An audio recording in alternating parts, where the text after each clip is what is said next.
हेटौँडा संवादमा तपाईलाई स्वागत छ।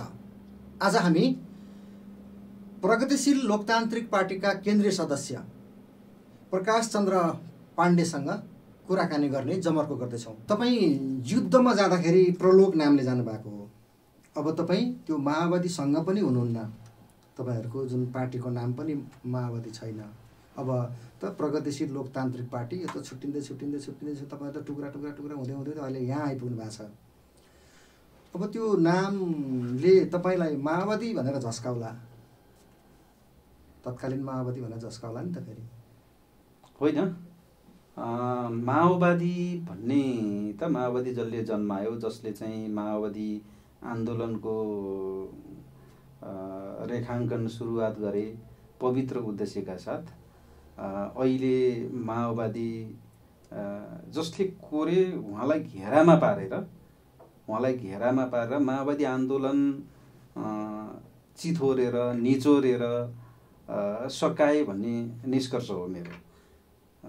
जसले जन्मायो उसलाई घेरामा पारेर माओवादी आन्दोलन यो चाहिँ अब सकाउने मात्रै होइन कि अब चाहिँ यो निमिट्यान्न पारियो भन्ने निष्कर्ष हो मेरो। भनेपछि माओवादी आन्दोलन अब सकियो। तपाईहरुको माओवादीले जुन एजेन्डा लिएर अगाडि बढाएको थियो त्यो चाहिँ सकियो। अब त्यसो भए माओवादीले सुरु गरेको एजेन्डा त सकिएको छैन। माओवादीले भन्ने गरेको न्याय, माओवादीले भन्ने गरेको समानता, माओवादीले भन्ने गरेको अधिकारका कुरा त्यो त सकिएको छैन। तर माओवादी भन्ने जुन लोगो थियो त्यो चाहिँ सकियो भन्ने निष्कर्ष हो मेरो। लोगो भनेको त एउटा पहिचान हो, संकेत हो, विचार हो। त्यही नै सकिएपछि विचार हो, आन्दोलन हो। यो विचार र आन्दोलन, माओवादी विचार र आन्दोलन चाहिँ भ्रष्टीकरण भयो।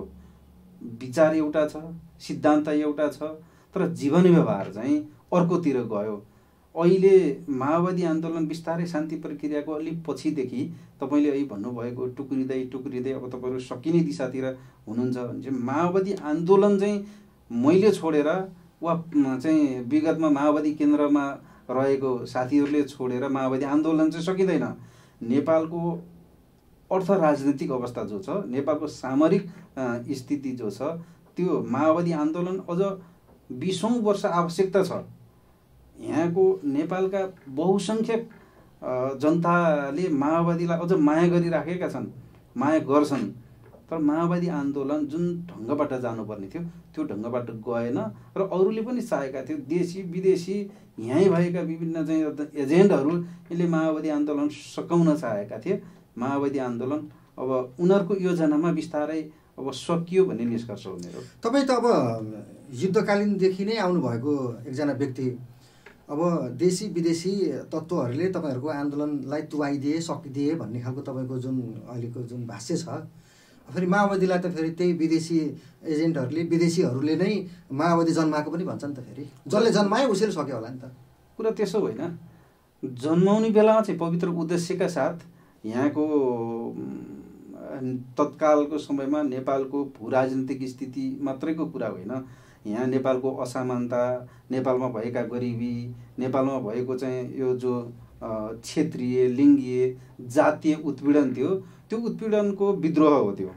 त्यो विद्रोहलाई प्रचण्डले नेतृत्व गर्नुभयो पवित्र उद्देश्यका साथ। तर त्यही कुरो बिस्तारै शान्ति प्रक्रियामा आइसक्दाखेरि अब धेरैलाई मन परिरहेको स्थिति थिएन। पार्टीभित्रैको पनि मेरो बुझाइमा के थियो भने पार्टीभित्रैकोमा प्रचण्डसँगै रहेका मान्छेहरूलाई धेरैलाई अब यो मन परिराखेको स्थिति थिएन र उहाँलाई घेरा हाल्दै अब फर्किन नसक्ने स्थितिमा पुर्याए भन्ने निष्कर्ष हो मेरो। तपाईँ प्रचण्डसँग निकट पनि हुनुहुन्थ्यो होइन? अब प्रचण्डको चाहिँ तत्कालीन समयमा सुरक्षा दस्ताको नेतृत्व लिएर पनि हिँड्नुभयो। तपाईँले अघि भर्खरै भन्नुभयो प्रचण्डलाई सबैले घेराबन्दी गरे र यति बेला चाहिँ माओवादीको जुन चाहिँ साख थियो त्यो चाहिँ गिर्यो। अब जुन बेला घेराबन्दी पर्यो नि प्रचण्डलाई, त्यतिखेर चाहिँ तपाईँले पनि छोडेर अब यो प्रगतिशील लोकतान्त्रिक पार्टीमा तपाईँ पनि स्वार्थी हुनुहुँदो रहेछ नि त? होइन, म यस्तो घेराबन्दी भएको बेलामा त उहाँहरूलाई सहयोग गर्ने, उहाँहरूलाई चाहिँ सम्हालेर लानको लागि सहयोग गर्ने होइन र भने तपाईँको प्रश्न ठिक छ। यो प्रश्न ठिक छ। वास्तविक कुरा के हो भने हामीले पार्टीभित्र अलि अगाडिदेखि पार्टीभित्र 2-3वटा कुरा। एउटा पार्टीलाई विधिमा चलाउने कुरा, पार्टीलाई संस्थागत चलाउने कुरा, त्यसपछि गएर पार्टीभित्र देखिएको विकृति र विसङ्गतिलाई हटाउने कुरामा पार्टीभित्रै हामीले अन्तरसङ्घर्ष गरिराखेकै थियौँ।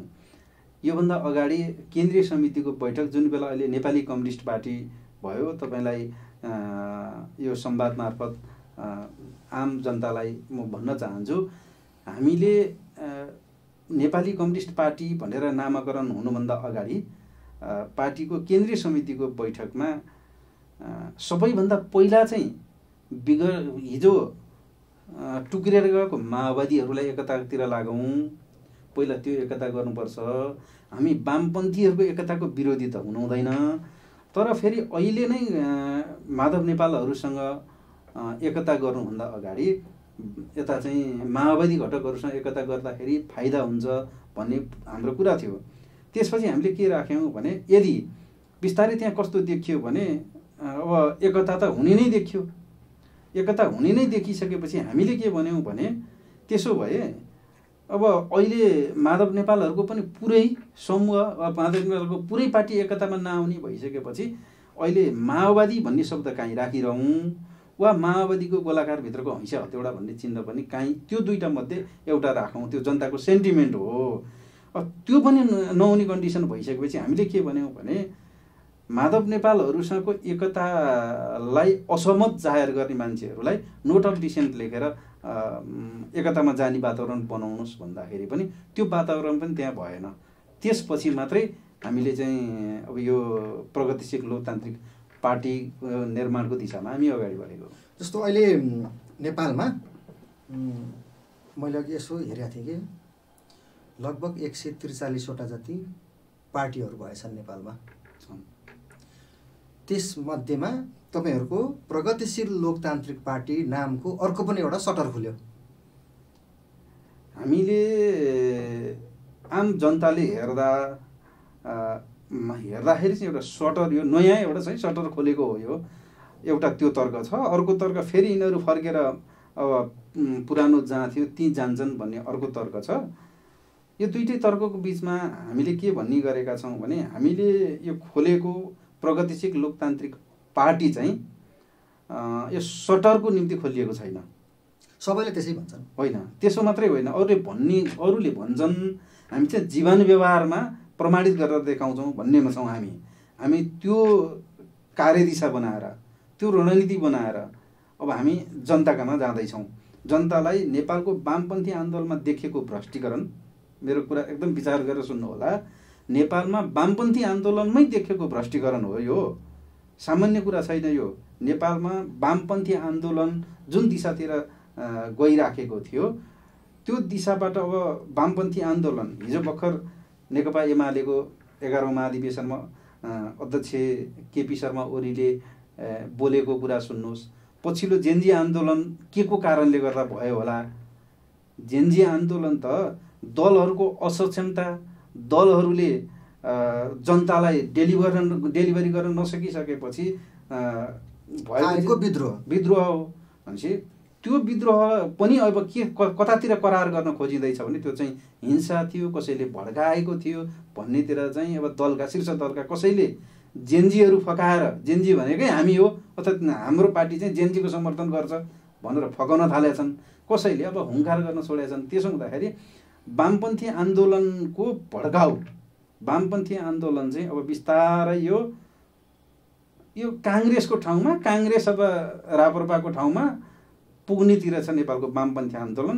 प्रगतिशील लोकतान्त्रिक पार्टीले चाहिँ वामपन्थीहरूलाई नयाँ ढङ्गले एकीकृत गर्ने उद्देश्यका साथ त्यो प्लेटफर्म बनाएर हामी जाँदैछौँ। मैले तपाईँलाई अघि किन पनि यो चाहिँ अर्को नयाँ सटर खोल्यो तपाईँको राजनीतिक दलको नामको भनेर भने हामी यो 30-35 वर्षको यो अवधिमा झन्डै 150वटा जति दलहरू खोलेका छौँ। हामी तीभन्दा अलि फरक छौँ भनेका छौँ। तीभन्दा त हामी कयौँ गुणा राम्रो भनेका छौँ। तिनले केही गर्न सकेन, अब हामी चाहिँ पुरै काया पलट गर्छौँ भनेका छौँ। जनता चाहिँ जहाँको त्यही दुःख जस्ताको तस्तै जनतालाई, जनताको जुन चाहिँ जनतालाई दिनुपर्ने जुन सेवा सुविधा छ जनताको जुन आर्थिक उन्नति छ कसैको ध्यान छैन, सटर चाहिँ खुलेको छ। अनि नेपालमा तपाईँले भनेको जस्तो अब राजनीतिलाई चाहिँ व्यवसायको रूपमा, राजनीतिलाई चाहिँ पेसाको रूपमा बनाए। अहिले हामीले प्रगतिशील लोकतान्त्रिक पार्टीले हामीले के भनिरहेका छौँ अहिले सुरुदेखि भने नेपालमा केही चिजको आवश्यकता छ भने पहिलो राजनैतिक पुनर्संरचनाको आवश्यक छ। नेपालमा भएका राजनीतिक दलका नेताहरू पुनर्संरचनाको निम्ति तयार हुन जरुरी छ। 52 सालबाटै नयाँ नेपालको चाहिँ अभियान लिएर हिँडे होइन भने अहिलेसम्म पुनर्संरचनै भन्दै हुनुहुन्छ कि होइन? राजनीतिक पुनर्संरचनाको कुरो हामीले समग्र राज्यको पुनर्संरचनाको भनियो, त्यसमा त राजनीतिक पनि भनियो, तर राज्यको पुनर्संरचनाको बहानामा आन्तरिक पार्टीभित्रको आन्तरिक लोकतन्त्र र राजनीतिक दलको नेताहरूको आफ्नैको जीवनशैली तपाईँ कतातिर रूपान्तरण भयो भने यो म हिजो माओवादी केन्द्रमा हुँदाखेरिको मात्रै होइन, चाहे काङ्ग्रेस भन्नुहोस् चाहे एमाले भन्नुहोस्, जीवनशैली चाहिँ यति ठाडका रूपमा रूपान्तरण भयो कि पार्टी किन खोलिएको अथवा पार्टी किन बनाएको जनताको सेवाको निम्ति यो चाहिँ स्वयंसेवी संस्था हो भन्नेतिर नेपालमा छैन। यो राजनीतिक दलमा लागिसकेपछि नियुक्ति खान पाइन्छ, राजनीतिक दलमा भएपछि चुनाव उठ्न पाइन्छ, मन्त्री भइन्छ, त्यसपछि अहिलेसम्म गरेका सबै चाहिँ कुरा चाहिँ उठाउन पाइन्छ भन्नेतिर राजनीति गयो। त्यो राजनीतिको विकल्पमा अहिले देखेको विकृति र विसङ्गतिको विकल्पमा योजनासहित, बिना योजना होइन, योजनासहित हामी चाहिँ प्रगतिशील लोकतान्त्रिक पार्टी खोलेका छौँ, हामी दर्ता गरेका छौँ र त्यो प्रक्रियामा अगाडि बढिराखेकै छौँ। तपाईँले भन्नुभयो भने राजनीतिलाई चाहिँ एउटा सेवा भावले नहिँडेर यसलाई चाहिँ पेसा बनाइयो, तपाईँको भनाइ त्यही छ। तपाईँको अहिले जुन नयाँ दल प्रगतिशील लोकतान्त्रिक पार्टी, त्यसमा तपाईँको पूर्व माओवादी सहकर्मीहरू जनार्दन शर्मा, बाबुराम भट्टराई, सन्तोष परियार सबै आउनु भएको छ नि। अब तपाईँले अब अलि नयाँ दलबाट आएकोलाई चाहिँ तपाईँलाई त्यति धेरै थाहा नहुन सक्ला। तपाईँको जुन माओवादी सहकर्मी जो आइरहनु भएको छ सँगसँगै साथमा हुनुहुन्छ, उहाँहरूको चाहिँ अहिले पेसा के छ त? त्यसो भए जस्तो जनार्दन शर्माकै पेसा के छ? जनार्दन शर्माका पनि उहाँको पनि परिवार होला, उहाँको पनि आफ्नो आफन्त। जनार्दन शर्माको आफ्नो कमी कमजोरी छैन, उहाँ चाहिँ विशुद्ध, उहाँ चाहिँ एकदम सफा हुनुहुन्छ, मेरो त्यो तर्क छैन।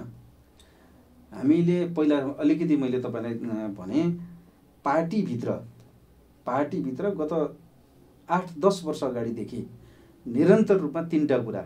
एउटा, पार्टीमा भएको शीर्ष नेताहरूको सम्पत्ति छानबिन 3टा तरिकाबाट, एउटा आन्तरिक छानबिन समिति, राज्यको निकायको छानबिन समिति, त्यसपछि गएर स्वतन्त्र व्यक्तिको छानबिन समिति।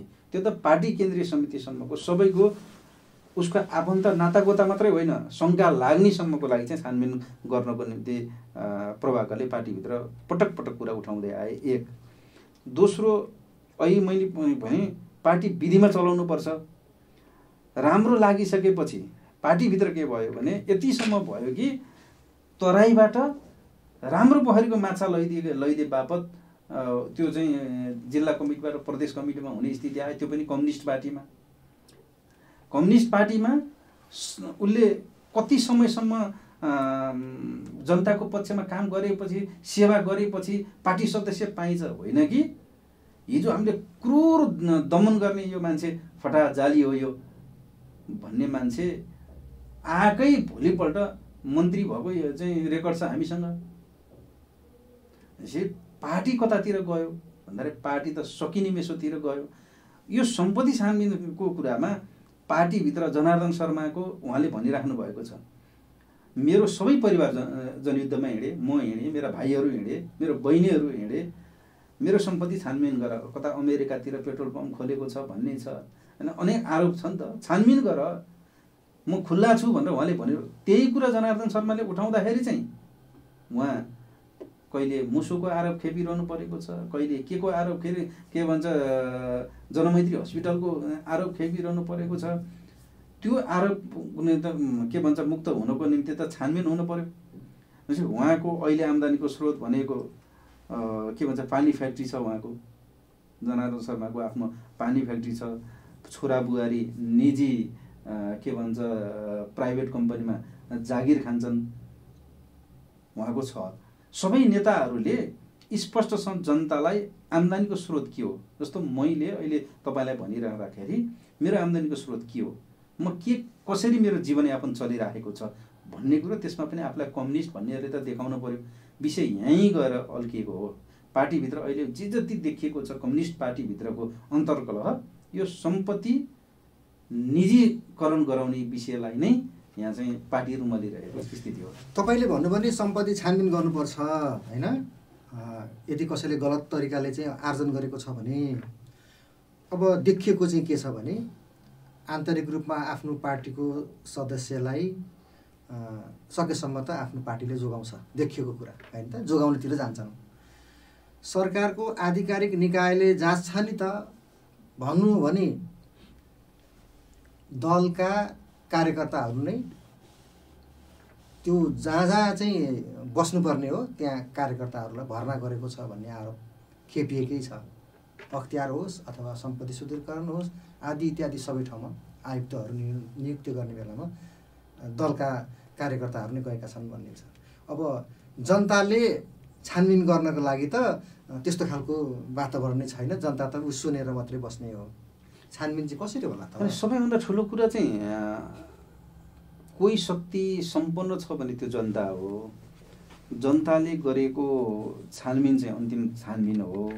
तपाईँले भनेको जस्तै नेपालको संरचनाभित्र त्यो ब्युरोक्र्याटको संरचना भन्नुहोस् या दलहरूको आफ्नो संरचनाभित्र र अहिले नेपालमा चलिरहेको परम्परा, तपाईँले भनेको जस्तै न्यायालय, आज न्यायालय चाउचाउ बिस्कुट किनेको जस्तो सटरहरूमा किन्न पाइन्छ न्याय। तपाईँले भनेको जस्तै गरेर सम्पत्ति शुद्धिकरण होस् वा चाहिँ अख्तियार होस्, त्यहाँ चाहिँ नेताका चाहिँ आफन्तहरू वा नेताहरू नै भर्ती भइरहेको स्थिति। अब यसमा तपाईँको कुरामा म सहमत छु, तर यति कुरा चाहिँ के हो भने यही व्यवस्था जुन व्यवस्थाले न्याय दिँदैन, त्यस कारणले गर्दा यो व्यवस्था चलाउने को भन्दा राजनीति हो। त्यस कारणले गर्दा राजनीति पुनर्संरचनाको कुरा हाम्रो पहिलो कुरा हो। राजनीति पुनर्संरचना, त्यसो हुँदाखेरि राजनीति पुनर्संरचनाभित्र के पर्छ भने इक्जाम्पलको लागि अख्तियारमा राजनीतिबाट नियुक्ति नहुने वा अरू कुनैमा चाहिँ राजनीतिक नियुक्तिबाट नहुने भन्ने हो हाम्रो कुरा।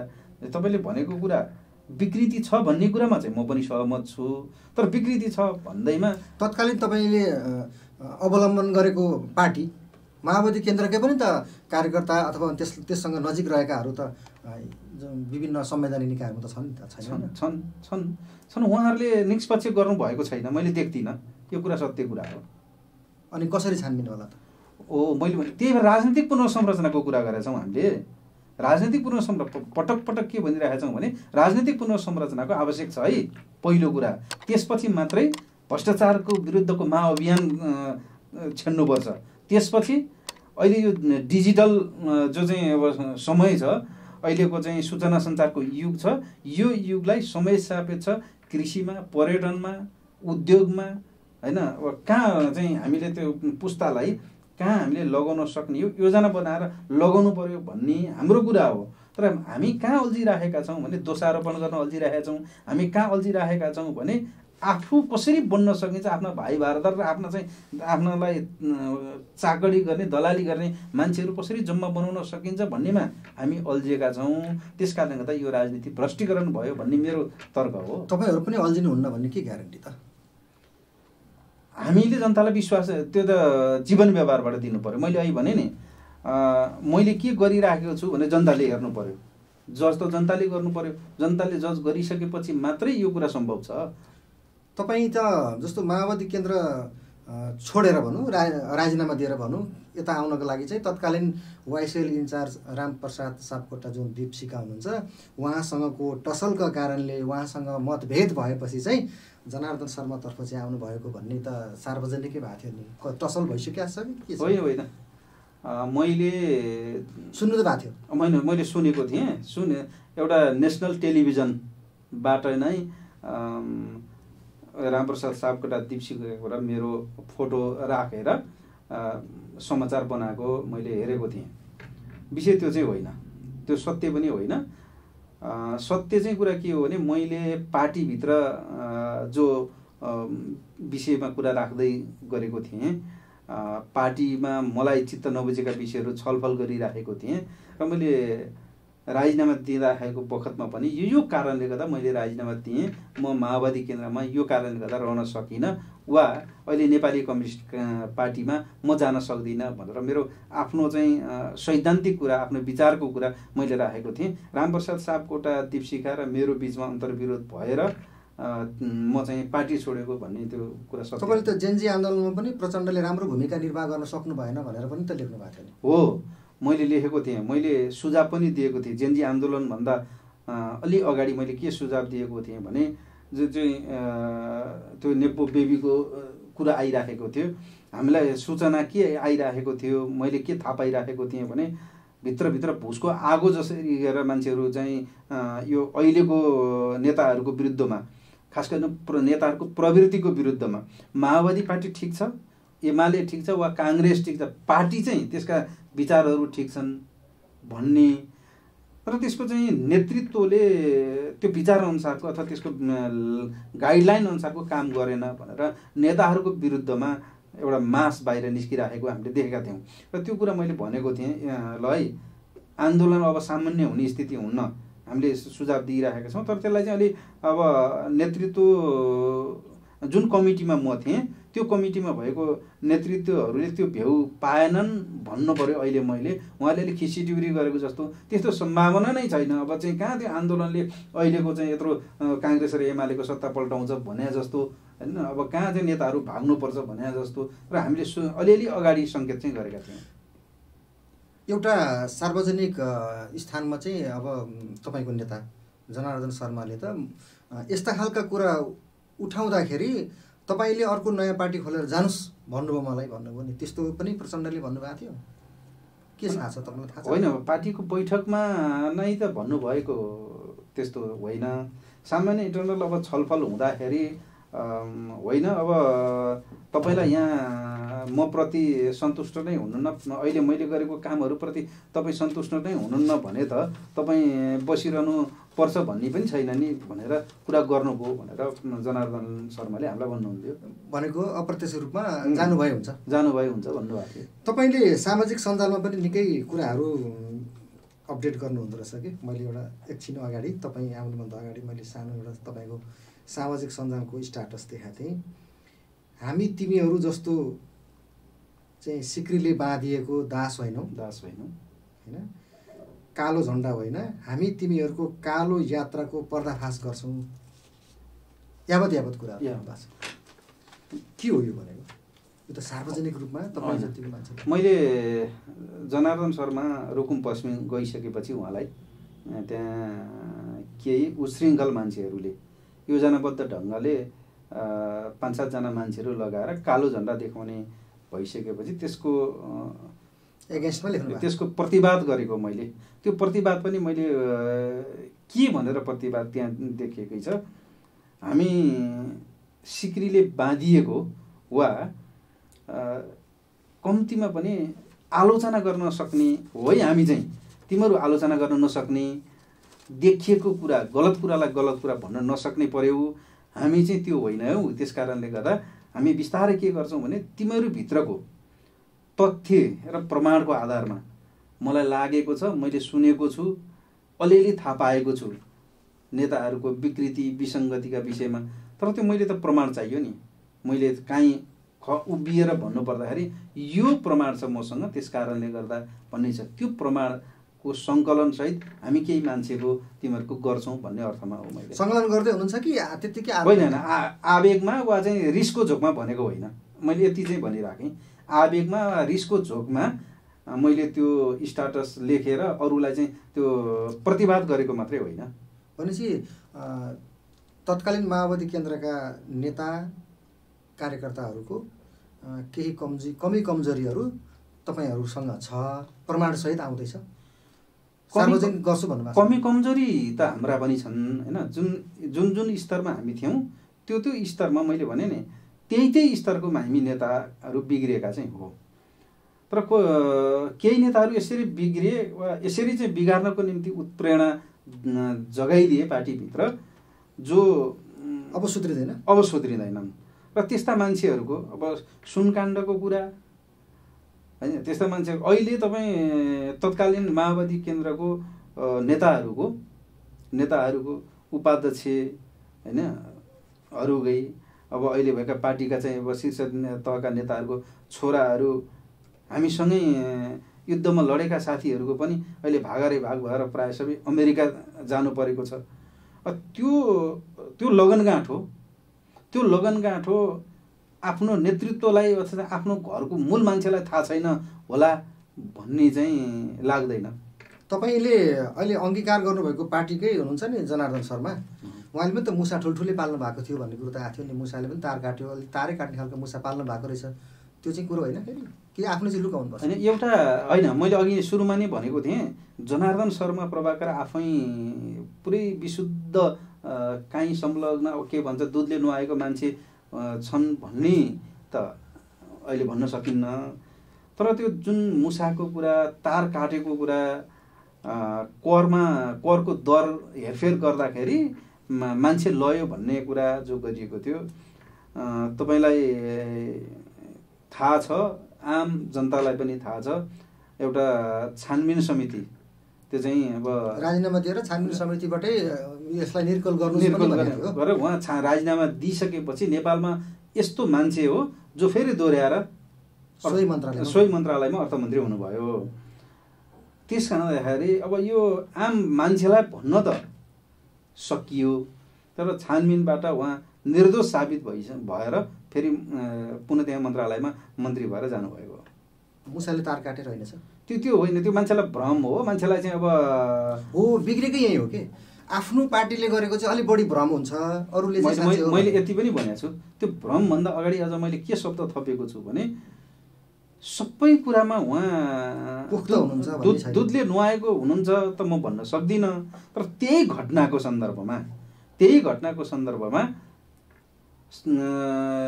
छानबिन समिति बनेको छ। सरकारले छानबिन समिति बनाएर त्यो छानबिन समितिमा उहाँले गएर प्रश्न उत्तर गरेर कसलाई लिएर गए भन्ने मान्छेलाई शुद्ध चाहिँ ल्याएर होइन, त्यो चाहिँ सिसी क्यामेरा के फुटेज सबै हेरेर होइन रहेछ भन्ने भएपछि त्यही विषयलाई चाहिँ अब अहिले बढी प्रपोक गरेको त्यही विषयलाई त्यो अनावश्यक विषय हो। त्यो अर्को मैले तपाईँको पनि सामाजिक सञ्जालमा भेटेको थिएँ। अलिकति यो सामाजिक सञ्जाल पनि तपाईँले धेरै चलाउनु भएर मैले एक दुईवटा लिएर आएको छु कि नाति नातिना छोराछोरीहरू जति जम्मै विदेशतिर पठाउने, यहाँ राजनीतिलाई चाहिँ पेसा बनाउने, अब विचार नीति र विधिमा चाहिँ के पनि चलेन, यस्तै खालका आशय भएको कसलाई भन्नुभएको? यो मैले यो समग्र नेपाली आन्दोलनको पार्टीको कुरा हो मेरो। अब तपाईँले टिपिकल रूपमा म हिजो जुन पार्टीमा थिएँ हिजो, ती पार्टीका नेताहरूको छोराछोरी पनि अधिकांशको खर अध्यक्ष प्रचण्डको त्यो स्थिति रहेन। त्यस कारणले गर्दा उहाँ प्रचण्ड भा हो। त्यो परिवारभित्रको पनि सकार र नकार धेरै कुरा जान्दछु। तर अरू बाँकी भएका थुप्रै नेताहरू जो छन् उनका छोराछोरीहरू, एकजना अहिले अमेरिकामै हुनुहुन्छ, योभन्दा अहिले उहाँ पार्टीको पदाधिकारी हुनुहुन्थ्यो, कोषाध्यक्ष हुनुहुन्थ्यो। छोरी अमेरिका, त्यहाँ चाहिँ 6 महिनाको लागि पार्टीमा बिदा लिएर जानुभएको थियो। मैले त्यो बेला भनेको थिएँ, प्रशान्त दाइ अब तपाईँ अब उतै रेस्ट गर्नुहोस्, पार्टी त अब तपाईँ हामीलाई चलाउन दिनुपर्छ मैले भनेको थिएँ। त्यो चाहिँ सिम्बोलिक रूपमा मात्रै भनेको। थुप्रै नेताका छोराछोरीहरू, नाति नातिनाहरू विभिन्न बाहनामा, त्यो चाहिँ घुम्ने बाहनामा पनि भिजा लगाएर रेडी छ। घुम्ने बाहनामा यदि म यहाँको राजनीतिप्रति, यहाँको समाजसेवाप्रति सन्तुष्ट छु र मैले यो देश बनाउन सक्छु भन्ने मलाई लागेको छ भने मैले मेरो छोराछोरीलाई अमेरिका किन पठाइराखेको छु, मैले मेरो छोरीलाई चाहिँ क्यानाडा, जापान वा अस्ट्रेलिया किन पठाइराखेको छु, त्यो अवसरको लागि मात्रै होइन। मेरो तर्क छ त्यो अवसरको लागि मात्रै होइन। अन्ततः ती नेताहरू यो देश कङ्गाल बनाएर भाग्ने हुन्। त्यो तेल भिजामा वा अरू कुनै बहाना बनाएर उनीहरू सेफ ल्यान्डिङ हुने हो उता। त्यस कारणले गर्दा राजनीतिक गर्ने मान्छेहरू, मेरो तर्क छ, राजनीतिक गर्ने नेताहरूको छोराछोरी यही देशमा त्यो मकै पोलेर किन नहोस्, यही देशमा ऊ कुट्टो कोदालो गरेर किन नहोस्, यही देशमा बस्ने वातावरण उसले बनाउँछ भने मात्रै उसले राजनीति गर्न सक्छ। मेरो तर्क त्यो हो। अब पढ्न पनि जान नपाउनु त भन्ने तर्क पनि त छ नि। फेरि केही सिक्न जान नपाउनु, सिप सिकेर फेरि देशमा आउन नपाउनु त त्यो बहानाबाजी हो। अहिले नेपालमा भएको हिजो अहिले सामान्य एउटा उदाहरण लिउँ न, टियुको संसारभर कत्रो चाहिँ त्यसको चाहिँ ग्राभिटी थियो, त्यो आज कहाँ पुगेको छ, कसको कारणले गर्दाखेरि हो? तपाईँ र मेरो कारणले गर्दाखेरि त होइन होला।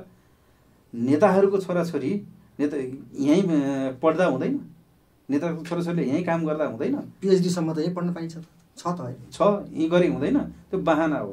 त्यो चाहिँ उहाँहरू घुम्न जाने, उहाँहरूको भिजा रेडी गर्ने, पासपोर्ट तयारी गर्ने बहाना हो त्यो। टियु जस्ता सरकारी संयन्त्रले सञ्चालन गर्ने जुन चाहिँ क्याम्पसहरू छन्, युनिभर्सिटीहरू छन् नि, ती त फेरि राजनीतिक दलका भातृ सङ्गठनहरूले त ताला लगाउने, पढ्नै नसक्ने वातावरण बनाउँछ नि त। कसरी पढ्नु?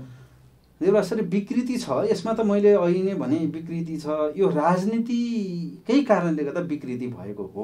अनि नेताहरूका अलि पैसा भएकाहरूले नै फेरि निजी कलेज खोलेका छन्। यसको कस्तो भने त्यही भएर हामीले अहिले प्रगतिशील लोकतान्त्रिक पार्टीको तपाईँले यसो हेर्नुभयो, त्यसको डकुमेन्ट तपाईँले पढ्नुभयो भने हामीले चाहिँ मध्यवाम भनिराखेका छौँ। त्यो त नर्वेमा, स्विडेनमा तपाईँ हेर्नु होला, त्यहाँ यो मध्य वामपन्थीहरूको उदयपछि नर्वे भएको हो, स्विडेन भएको हो। तपाईँ यहीँ एसियाकै कुरा गर्ने भने जापानको हो। तपाईँ मध्य वामपन्थीहरूको उदय र तिनले गरेको चमत्कारिक के भन्छ योजना कारणले गर्दाखेरि त्यहाँ पुगेको हो। तपाईँले नाम लिएको यो जुन देश छ नि, त्यहाँ त फेरि संवैधानिक राजतन्त्र छ, कता कता त्यो अलिअलि त्यस्तो खालको वासना होइन। संवैधानिक राजतन्त्र त्यो त खोपीको जस्तो छ। त्यहाँ तपाईँ संवैधानिक, तपाईँ यसो हेर्नुहोस्, एउटा मात्रै देशको राजा होइन त्यहाँ। तपाईँले भन्नुभएको त्यहाँ चाहिँ स्विडेनमा, जापानमा इत्यादिमा छ नि त। तपाईँ एसियाको भन्दा तपाईँले त्यो जस्तै आफ्नो चाहिँ हामीहरूको चाहिँ लक्ष्य होइन त्यो होइन, त्यसो होइन। स्विडेन वा चाहिँ भन्नुहोस् न नर्वे वा फिनल्यान्डमा एउटै मात्रै छन्।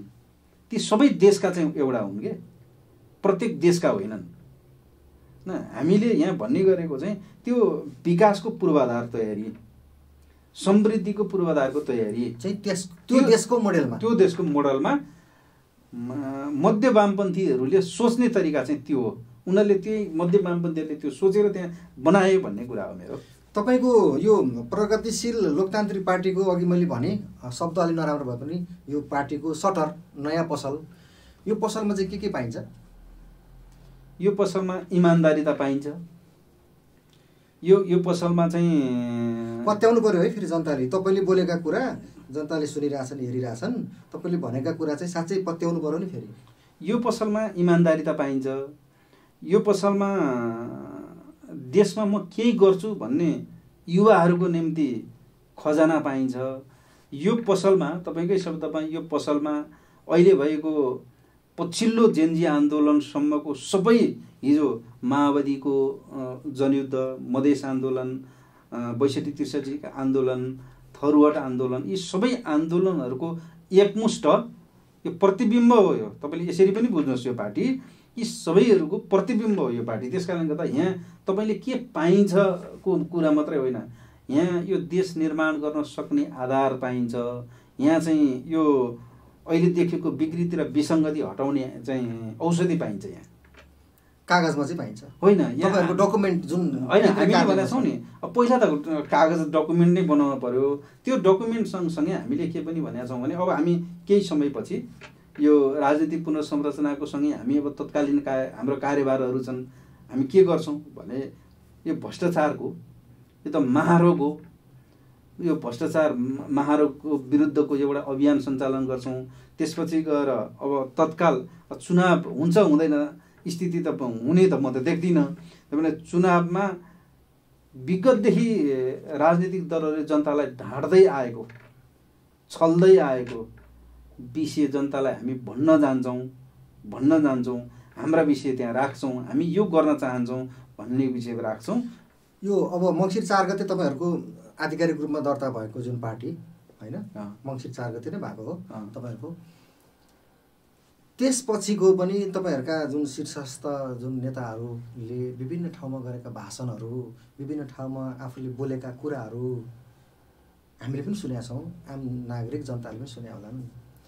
हाम्रो पार्टी यो हो, हामी यसरी देशलाई रूपान्तरण गर्छौँ, जनतालाई यसरी हामी सेवा सुविधा, यस्ता खालका हाम्रा लक्ष्यहरू छन् भनेर कुनै नेताले भाषण गर्ने चाहिँ होइन कि आफू आबद्ध पहिलाको दलका नेतालाई, त्यो दललाई सत्तो सराब गरेर चाहिँ फर्किने, ताली खाने। के फरक पर्छ? होइन, अहिले देखिएको त यो लगभग 1 महिनाको पिरियडमै त्यस्तो देखिन्छ त होइन। त्यो धमधमी त गएको होइन, आक्रमण भइसकेपछि त्यसको के भन्छ त्यो प्रतिवाद हो होइन। अब हामी अरूलाई गाली नगरिकन आफ्ना योजना गर्न बताउन हामीले त्यो तयारी गरेका छौँ, हामीले भनेका पनि छौँ।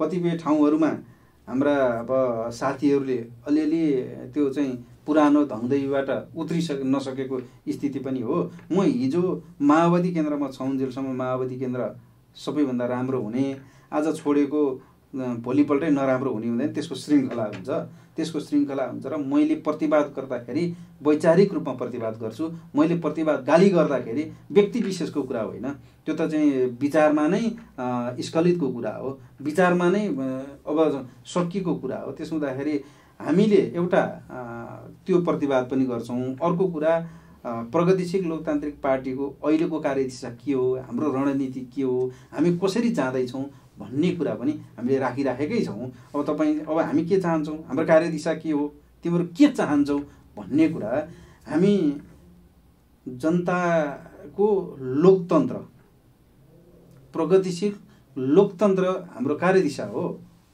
हामी हरेक क्षेत्रमा जनताको सहभागी र लोकतन्त्रको पक्षमा हुनुपर्छ भन्ने हाम्रो कार्यदिशा हुन्छ। अब तपाईँ अहिले अब यो कुरा बुझाउनलाई त गाह्रो छ होइन। अहिले नै चाहिँ के हो यो, अब 21औं शताब्दीको जनवाद वा चाहिँ होइन नौलो जनवाद वा जनताको बहुदलीय जनवाद वा यस्तै अब समाजवाद यस्तै भइरहेको ठाउँमा फेरि यो चाहिँ अब जनताको लोकतन्त्र भन्ने कहाँबाट आयो, के हो यो शब्द त एकदम भारी आउँछ नि तपाईँहरुको होइन। जनताको लोकतन्त्र भन्ने अलिकति मान्छेलाई चाहिँ होला, तर त्यसको कार्यदिशाको कार्यक्रम त्यो चाहिँ जब चाहिँ जान्छौँ त्यसपछि अनि जनतालाई यो नयाँ चिज आएछ है। अब मैले तपाईँलाई भन्दाखेरि अहिले राजनीतिक दलहरूको त्यो के भन्छ पिरामिडभित्र तपाईँ यसो अनुहार हेर्नुहोस्, कलेजमा अलि बढी बदमास गर्ने मान्छेहरू वा नपढ्ने मान्छेहरूको चाहिँ भइसकेपछि विद्यार्थीको एउटा तहको नेता बनिन्छ कि भन्ने दौडधुप हुने, अनि ठुल्ठुलो ठेक्कापट्टा गरिसकेपछि सांसद मन्त्री हुने, ठुल्ठुला चाहिँ भ्रष्टाचार गरिसकेपछि अझ प्रधानमन्त्री भइने जुन छ, यसको विकल्पमा पढे लेखेका सक्षम होइन डक्टरहरू, इन्जिनियर भएकाहरू, पाइलट भएकाहरू वा समाजसेवा पनि निस्वार्थ भावनाले समाजसेवा गरेका मान्छेहरूको आवश्यक छ। यो राजनीति समाजसेवा हो। मैले सुरुमै भने समाजसेवाबाट यसलाई चाहिँ व्यवसायीकरण गराएर न यो चाहिँ अहिलेको त यो जेन्जी आन्दोलन भएको हो। फेरि नेताहरू त हामी के जोगी हुनलाई चाहिँ राजनीतिमा आएको हो र भन्ने पनि त सुन्नुभयो होला हो। त्यस कारणले गर्दा यो कुरा मैले हिजो मैले एउटा स्ट्याटस पनि लेखेको छु। अब साथीहरू मेरो बुझाइमा मलामी कोही मान्छे घर छिमेकको अरू विचार मसँग सहमत नहुने मान्छे भयो भने पनि मलामीमा चाहिँ सहभागी हुन्छ। अनि जात्रामा कसैले बोलाउनु पर्दैन, मान्छे जान्छन्। दलहरूको अहिले शीर्ष ठुला भन्ने दलहरूको यो तपाईँ के भन्छ एकता भेला भन्नुहोस् वा तपाईँ चाहिँ सम्मेलन भन्नुहोस्, यो चाहिँ शव यात्रा हो। शब्द अलि नराम्रो होला, यो शव यात्रा हो। यो एउटा चाहिँ इन्द्र जात्रा, भोटे जात्रा हो।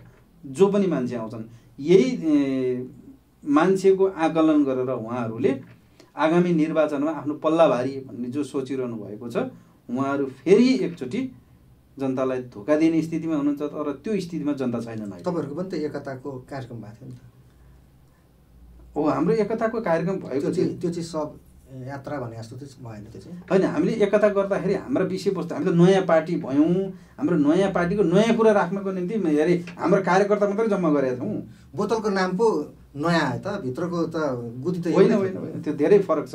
हाम्रो डकुमेन्टले बोल्छ त्यो। हामीले चाहिँ डकुमेन्ट त हेर्नुहोस् न, कुन चाहिँ नेपालको 143वटा राजनीतिक दलले चाहिँ म विकास गर्दिनँ, म विकास विरोधी हो, म यो देश बेचेर खान्छु भनेर कुन चाहिँ दलको डकुमेन्ट लेखिया छ र भनेर? डकुमेन्ट त कति राम्रो छ, राम्रो छ देउरा सर। डकुमेन्टमा निस्किने गुदी, डकुमेन्टको निष्कर्ष अहिले तत्काल कसरी जाने, त्यसपछि कार्यनीति के हुने, रणनीति के हुने भन्ने कुरो स्पष्ट किटान भएपछि न त्यो डकुमेन्ट हुन्छ।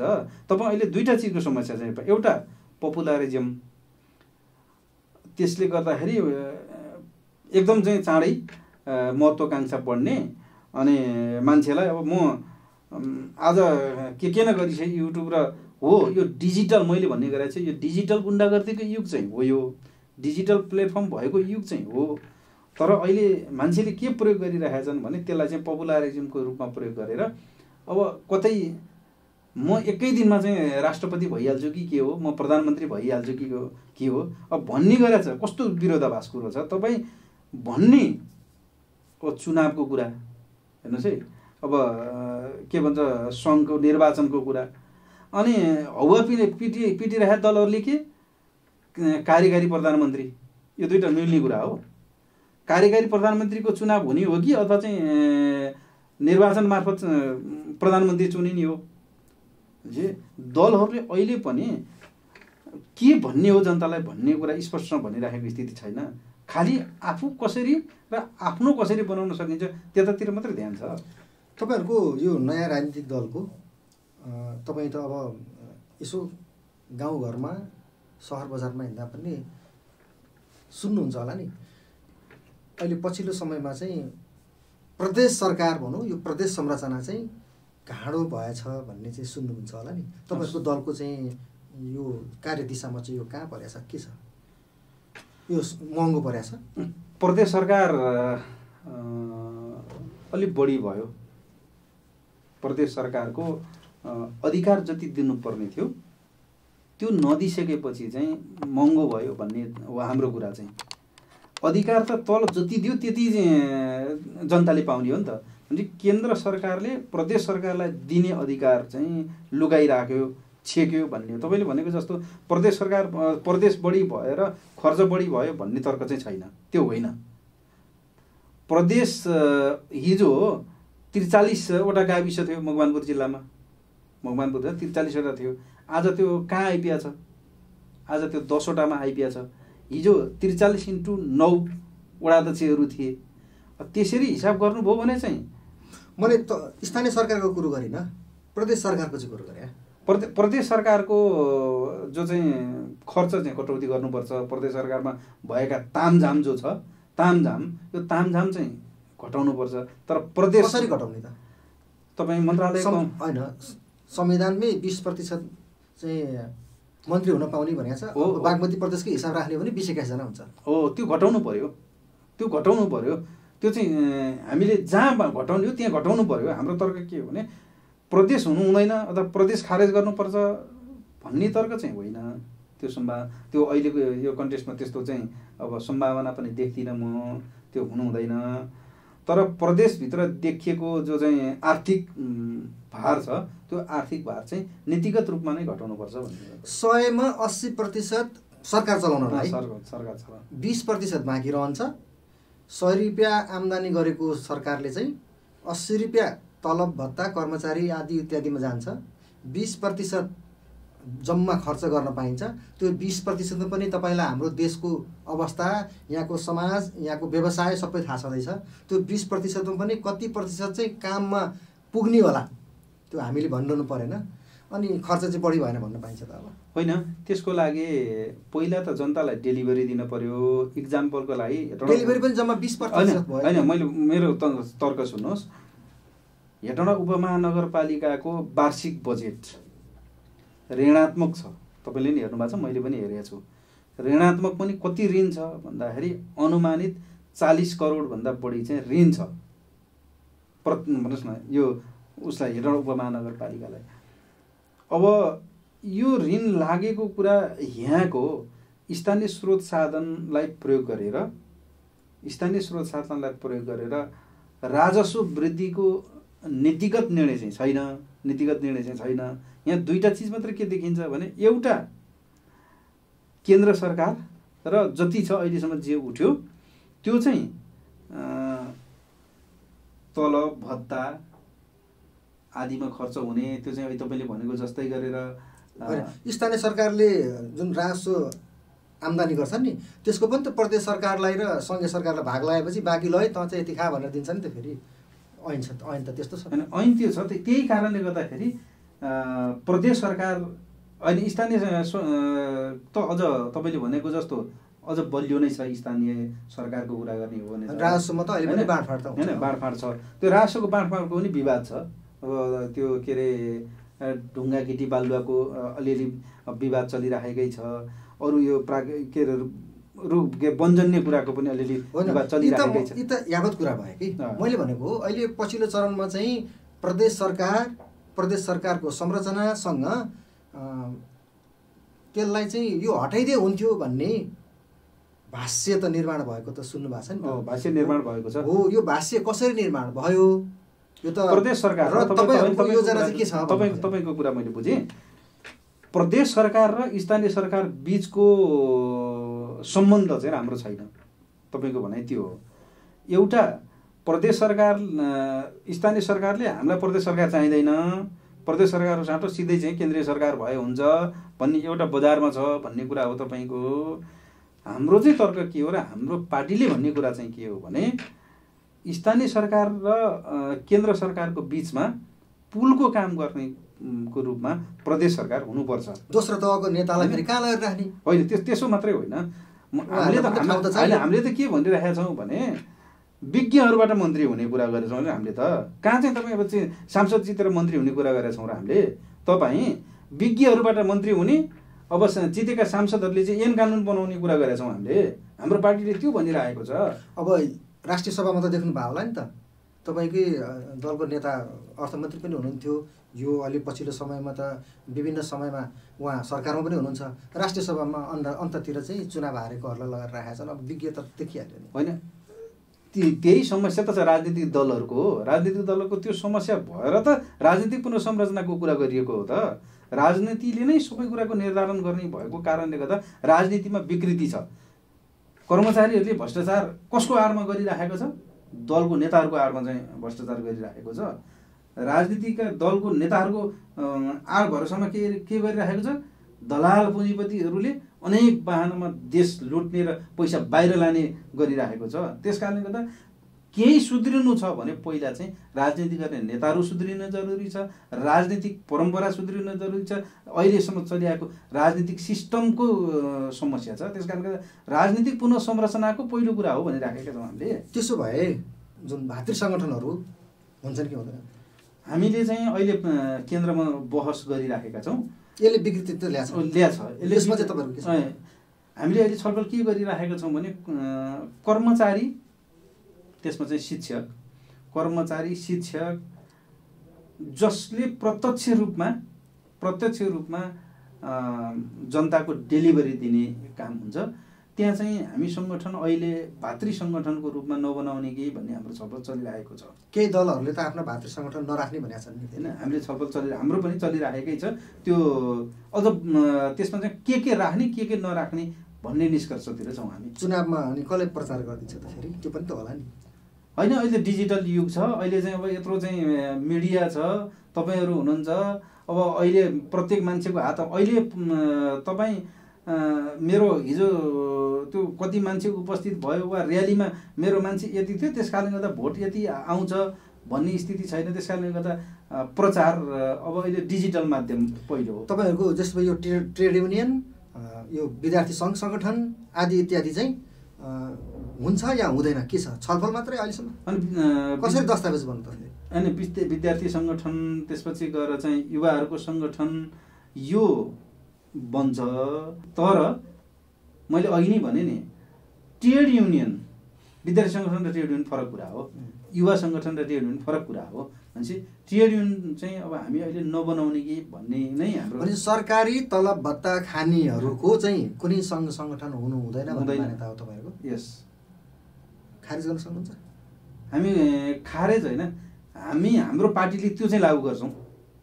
सक्नुहुन्छ भने हामी कोसिस गर्छौँ। अब सक्ने त अब नेपालको जुन संरचना हो, त्यही भएर भने अन्य पसल भन्दा तपाईँहरूको पसल, तपाईँहरूको सटर कसरी फरक त हो? त्यसका त्यही फरक त तपाईँलाई मैले भनिहालेँ नि। हामी ट्रेड युनियन अहिले हुनुपर्छ भन्नेमा छैनौँ। अहिले हामी विद्यार्थी सङ्गठन, अहिले तपाईँले भनेको जस्तै गरेर हामी विद्यार्थी सङ्गठन पनि स्वायत्त विद्यार्थी सङ्गठन। भोलि प्रगतिशील लोकतान्त्रिक पार्टीको विद्यार्थी सङ्गठन चाहिँ हाम्रो पार्टीको मूल दस्तावेजको आधारमा चल्ने सङ्गठन बनाउँदैनौँ। हामी स्वायत्त सङ्गठन बनाउँछौँ। युवाहरूको अहिले तपाईँ दलहरूको सङ्गठन, जनवर्गीय सङ्गठनहरू चाहिँ पार्टीको मातहतमा वा पार्टीको दस्तावेज छ त्यसैको उसमा मात्रै चलिरहेको छ। हामी चाहिँ त्यसलाई स्वायत्त बनाउँछौँ। अब कुरामा अब करिब हामी कार्यक्रम अन्ततिर आछौँ। तपाईँहरू 2052 सालमा सुरुवात गर्दाखेरि लगभग 60-61 को सेरोफेरोमा आइपुग्दाखेरि तपाईँहरूको आकार, त्यसपछि संविधान सभाको निर्वाचन पछिको तपाईँहरूको आकार, तपाईँहरूलाई गरेको भरोसा, होइन, जनताले गरेको भरोसा, अहिले 81-82 सालमा आइपुग्दाखेरि तपाईँहरू छिन्न भिन्न भएर भएको आकारलाई कसरी हेर्नुहुन्छ? हाम्रो सुरुको निर्वाचनको आँकडा मतको कुरा गर्ने भने लगभग 31 लाख प्लस हो। पछिल्लो चरणको हाम्रो माओवादी केन्द्रको 11 लाख प्लस हो। अब यसमा दोष मेरो भागमा कति पर्छ त्यो त मैले लिनुपर्छ। फेरि सबैले त्यही भन्छन् होइन, लिनुपर्छ। दोष चाहिँ मैले लिन्छु। दोष मात्रै लिएर भएन, दोषको कुरा मात्रै होइन। मैले त्यही भएर अहिलेदेखि नै भनिरहेको छु, राजनीतिक दलका नेताहरू, त्यसमा म जुन हैसियतमा छु, मेरो पनि जनतालाई हामीले भनेको कुरा गर्न सकेनौँ। पहिलो कुरा, जनतालाई हामीले जुन हिजो आश्वासन बाँडेका थियौँ त्यो पुरै रूपमा पुरा गर्न सकिएन भन्ने कुरा त होइन। आंशिक रूपमा त हामीले केही गऱ्यौँ, तर जनताले त अब संविधानको धारा कस्तो बनायो भनेर जनतालाई सरोकार छैन। पानीको धारा चाहिँ आउँछ कि आउँदैन भन्ने जनतालाई सरोकार हो। मेरो घरमा, तपाईँको घरमा गार्जेनलाई, मेरो बालाई, मेरो आमालाई मैले अरू धेरै सिद्धान्तको कुरा गरेर, माओको, लेनिनको वा यस्तै बीपीको, मदन भण्डारीका कुरा गरेर मेरो घरमा चामल आउँदैन। मेरो घरमा चामल आउनको निम्ति सस्तो हुनु पर्यो, चामल सस्तोमा आउनु पर्यो भन्ने जनताको स्तरको बुझाइ छ। तर हामीले चाहिँ कुरा कहाँ गरिराखेका छौँ भने हामीले अब नीतिको कुरा गरिराखेका छौँ। त्यस कारणले गर्दा विगतदेखि अहिलेसम्म तत्कालीन माओवादी केन्द्रले थुप्रै ठाउँमा जित्यो। थुप्रै नेताहरू मन्त्री भए, सांसद भयो। यही त छ हामीले भन्ने गरेको। जितेको स्थानीय पालिकाहरूमा माओवादीले भन्ने गरेको शिक्षा नीति यो हो, माओवादीले भन्ने गरेको चाहिँ स्वास्थ्य नीति यो हो। हामी समाजवादमा जानको निम्ति हामी यो है हाम्रो मोडल यो हो भनेर हामीले किन गर्न सकेनौँ? सबैभन्दा बढी शिक्षा मन्त्रालय माओवादीको हातमा थियो। माओवादीले शिक्षा नीति परिवर्तन गर्न सकेन। इभन हामीले त कुरा के राखेका थियौँ भने जनयुद्ध टियुमा पढाउने वातावरण बनाउनु पर्यो। एउटा चाहिँ जनयुद्धको विषयमा त्रिभुवन विश्वविद्यालयमा थेसिस लेख्ने वातावरण बनाउनु पर्यो, त्यहाँ पढाइ हुने वातावरण बनाउनु पर्यो। हामीले त पटक पटक भन्दै आयौँ। त्यही कुरा नभएर हामी 31 लाखबाट 11 लाखमा आइपुगेको हो। कुरा त त्यो हो नि। हामीले जतिसुकै ठुल्ठुला कुरा गऱ्यो भने, हामी महानगरगामी छलाङको कुरा गरे पनि, अथवा हामी चाहिँ डाइनामिक लिडरको कुरा गरे पनि, जे भए पनि हामी चिप्लिँदै आएको कुरा सत्य हो। यसमा कसैले लुकाउन, ढाँट्नु छल्नु परेन। अब अहिले हुँदै गर्दाखेरि हामी फेरि अर्को दिशातिर लाग्यौँ भनेर नै सँगै जान नसकेको स्थिति हो। अब भनेपछि माओवादी युद्ध सक्यो। माओवादीको युद्ध भनेको हतियारको मात्रै युद्ध होइन, विचारको पनि युद्ध होला नि। मैले बुझेँ माओवादीको मैले सकाएर वा अहिले हामीले माओवादी छोडिदिउँ, प्रचण्डले छोडिदिनु हो, त्यस कारणले गर्दा प्रचण्डसँग म लागिनँ वा मैले पनि माओवादी भन्नुहोस् न समातिनँ भनेर मैले छोडेर यो माओवादी छोडिँदैन। माओवादी आन्दोलन भनेको चाहिँ विचार हो, माओवादी आन्दोलन भनेको जनताको अमिट माया हो। त्यो चाहिँ त्यही प्रकृतिमा हिजो हामीले गरेकै जस्तो चाहिँ स्केलमा अहिले नहोला। मैले सुरुमा भनेको छु यो 20औं वर्षसम्म आवश्यकता थियो। माओवादी आन्दोलन नेपालको भूराजनीतिक स्थितिमा 20औं वर्षसम्म आवश्यकता थियो, तर हामीले अहिले बिच बाटामा नै यसलाई अन्ततिर मोड्यौँ। यो आन्दोलनमा उठाउँछन्।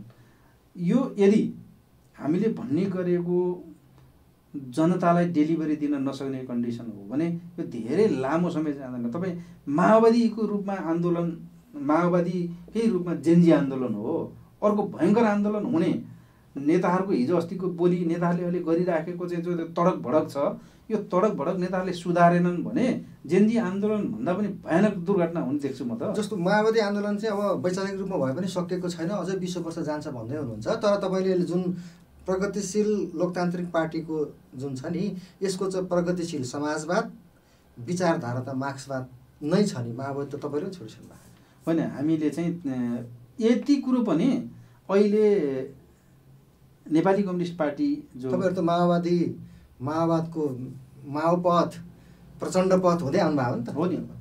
हामीले यतिखेर त्यो माओ भन्ने त शब्दै छैन तपाईँहरूको। होइन, हामीले त्यहाँ मार्क्सवादतिर जानुभएको छ विचारधारा। ऐतिहासिक द्वन्द्वात्मक भौतिकवादलाई मान्छौँ भनेका छौँ हामीले त्यहाँ। तपाईँले हेर्नु होला डकुमेन्ट, ऐतिहासिक द्वन्द्वात्मक भौतिकवादलाई हामी मान्छौँ। अनि हामी संसारका प्रगतिशील, तपाईँ प्रगतिशील भन्ने बित्तिकै वामपन्थी हो, वामपन्थी भन्ने बित्तिकै त्यो माओवादी पनि हो। हामीले अहिले तपाईँलाई मैले भनेको थिएँ हामी मध्य वाम हो है। अझै जनता चाहिँ झुक्याउन सकिन्छ होइन। मध्य वाम भनेको के हो भने हामी एक्सट्रिमली अब त्यो के भन्छ निरङ्कुश कम्युनिस्ट जस्तो पनि होइन, हामी खुला उदारवाद जस्तो काङ्ग्रेस जस्तो पनि होइन है। हामी अब परिस्थितिले के देखाउँदैछ भने मध्यमार्गी वामपन्थीहरूको आवश्यकता छ यो नेपालमा।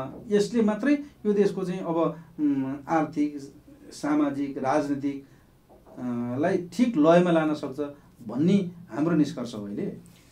र अन्तमा अब तपाईँहरूको नयाँ दलले पक्कै पनि आफूले सोचेका, आफूले कोरेका योजनाहरू, लक्ष्यहरू, आफ्नो कार्यदिशाहरूमा सफलता पाओस् त्यही शुभकामना छ। र तपाईँहरू त्यति ठुलो दलबाट अब अहिले छिन्न भिन्न हुँदै तपाईँहरूका आफ्ना पहिलाका सहकर्मीहरूको पनि आफ्ना पार्टीहरू छन् अहिले होइन।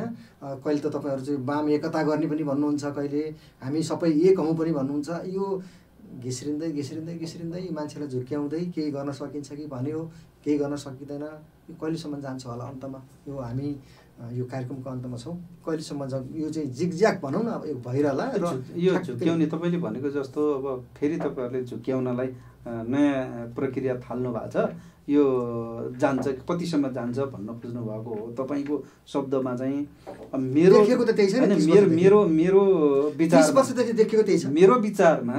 विचारमा चाहिँ हामीले अहिलेको समाज, पछिल्लो पुस्ताको समाजको आवश्यकतालाई ग्राप्स गर्न सुरुवात गरेका छौँ भन्ने हाम्रो तर्क छ। पछिल्लो पुस्ताको पछिल्लो विकास भएको एआईसम्मको जो चाहिँ यो टेक्नोलोजी छ, यो टेक्नोलोजीलाई नेपालको माटो सुहाउँदो, नेपालको राजनैतिक आर्थिक र सामाजिक अवस्था सुहाउँदो राजनैतिक विचारको निर्माण हामीले सुरु गऱ्यौँ भन्ने छ हाम्रो तर्क। अब यो तपाईँले भनेको जस्तो अब यो पसल हुन्छ र केही समयपछि जनता ढाँटेर तिमीहरू जान्छौ होला भन्ने त्यो हाइपोथेटिकल कुरा हो। देखिएको त्यही छ होइन। विगत जे देख्यो त्यही श्रृङ्खलामा हुन्छ भन्ने कुरा हुन्न। प्रत्येक चिजले नयाँ चिजको चाहिँ निर्माण गर्छ।